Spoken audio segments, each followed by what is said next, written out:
Hello and welcome to Positively United. Today, Tuesday the 20th of January 2026. And on tonight's programme, I'd like to chat about a couple of things. The first one, do we need another hipster manager or head coach? And secondly, do we need a new midfielder? So let's talk first of all about the hipster manager issue.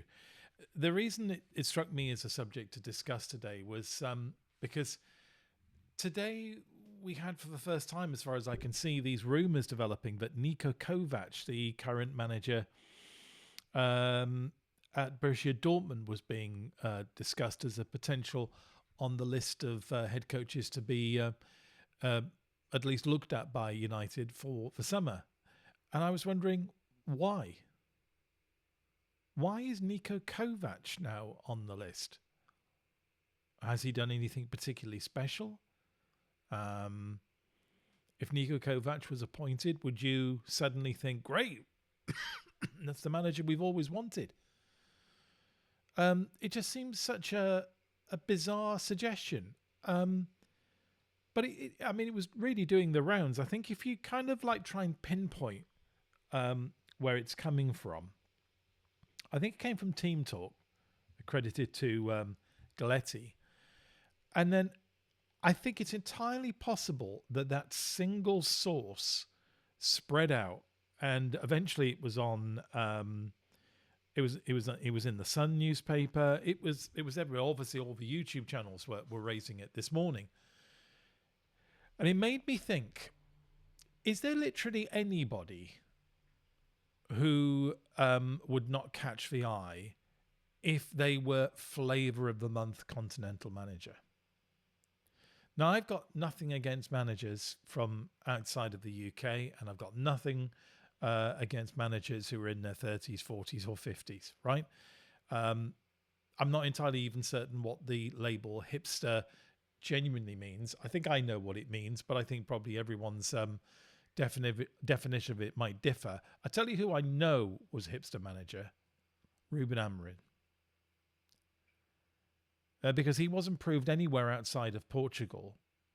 And I think the one thing that we can possibly know with some certainty is that there is no guaranteed easy route for a player or a manager coming out of Portuguese football. Sometimes it can be great, and sometimes it can be a real big adjustment coming into the Premier League. And certainly Ruben Amorim saw that. But if you think about what Ruben Amorim was portrayed as when he first came to Manchester United, he was constantly described, wasn't he, as the up-and-coming new young manager in Europe. And I think that's exactly the same kind of bracket that NikoKovač is in.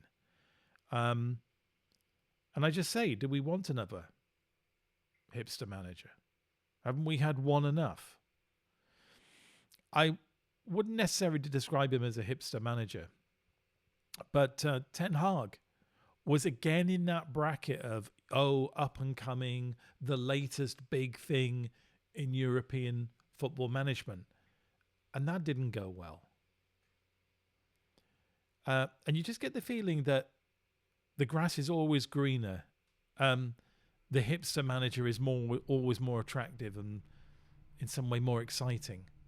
And you get the feeling that maybe one of the things that is running against Michael Carrick in their mind, because, by the way, these names like NikoKovač are always thrown up by people who are telling us that it's absolutely no way that Michael Carrick can become the permanent head coach. You just get the feeling that, excuse me, the reason that they're suggesting them is because they're not Michael Carrick, or they're not a manager who's originated in Britain. Roberto Zerbi's been mentioned again today, and he's now been mentioned for quite a few days. And I don't know if Zerbi falls into the hipster manager bracket. I think he probably just about does. But the thing that worries me about Zerbi is, again, do we want a manager who, like Ruben Amorim, is willing to throw a strop whenever something goes wrong? So the thing about Zerbi is, if we think about his time at Marseille, back in November of 2024, Marseille were beaten at home by Auxerre 3-1. And in a post-match press conference, Zerbi told reporters that if he was the problem, I'm ready to leave. Even saying he'd hand back his contract and his money. Does that remind you of someone? It reminds me of all the time Ruben Amorim in press conferences and in interviews suggested that he was ready to walk out if things weren't right. Do we want that again? Do we want somebody whose personality is so brittle and fragile that they're willing to behave in that way? I don't think so. And that's not the worst of it. Of course, in March and April of last year, Zerbi refused to lead training at Marseille. Again, after a 3-1 loss, this time at Reims. Multiple reports said that Zerbi had refused to run a training session, leaving it to his staff. And one widely reported quote that's attributed to him was this: "I won't train you today." Do we want that? Is that the kind of head coach we want at United? Emotional, brittle, ready to throw a strop whenever anything goes wrong? I'd rather boring every day than someone constantly being awkward, being difficult, being hard to handle. Ruben Amorim's personality ended up with him having a stand-up row with his director of football and being sacked from the club. Now, I must admit, I'm still a bit in two minds about whether that was a thing that happened spontaneously or whether events had been building up to that. And it turned out to be a very comfortable position for both sides. But nevertheless, do we want a manager who is likely to throw a tantrum? Because if you find the pressure at Marseille tough, what the hell are you going to do when you get the pressure that comes with being head coach or manager of Manchester United? I don't think he's up to it. I really don't. But I think it is a bit concerning that these two names got mentioned today, because it does suggest that there is a mode of thinking that would think that NikoKovač or Roberto De Zerbi are in some way better options, almost come what may, almost irrespective of the evidence, than, say, Michael Carrick, simply because they're more hipster. Let's move to the position of whether we need a midfielder in January. I think we absolutely definitely need a midfielder in January if it can be managed. I think United have got an absolutely superb chance of qualifying for Europe. I think they've got a great chance of finishing in the top four. I genuinely do. What's the biggest risk that would stop us finishing in the top four? It would be some sort of injury in midfield. So at the moment, with our double pivot system, the 4-2-3-1 formation that we're going to play most of the time under Carrick, an injury to Kobe Mainu or Casemiro would be disastrous, because we don't really have acceptably good backup. We know that those two players are really absolutely essential in Carrick's system. Now, some people have said that we could dip into the youth team, the youth setup, the academy, and bring forward youth. And I'm all in favour of that. But I just don't understand why, when the absolute number one priority for us at the moment is to qualify for Europe, that we wouldn't strengthen that position. So, two names were really going strong today, one of which we've already mentioned on this channel, Ruben Loftus-Cheek, who I still believe is the name of that mystery midfielder. There's been a lot of talk today that it's definitely not Ruben Loftus-Cheek, that was being named as the mystery midfielder that Ben Jacobs mentioned about 3 days ago. And yet I've seen nobody put up any credible reason or evidence as to why it's not Ruben Loftus-Cheek. So I still have in my mind, looking at all the evidence, that Ruben Loftus-Cheek is a really, really top suspect for that mystery midfielder. But the other name that's been mentioned today is Wilfred Ndidi.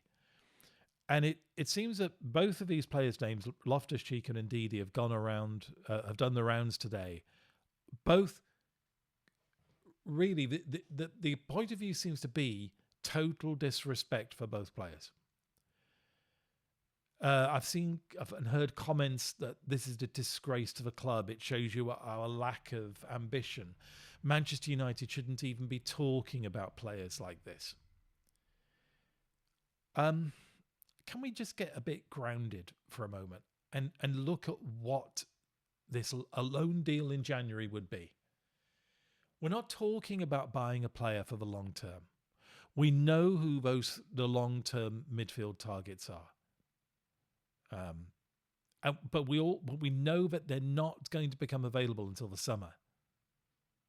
They're not, barring some kind of miracle or a complete collapse at one of the clubs that they're at.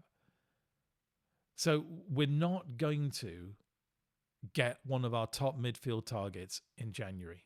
Very unlikely. Yet we do need to strengthen midfield.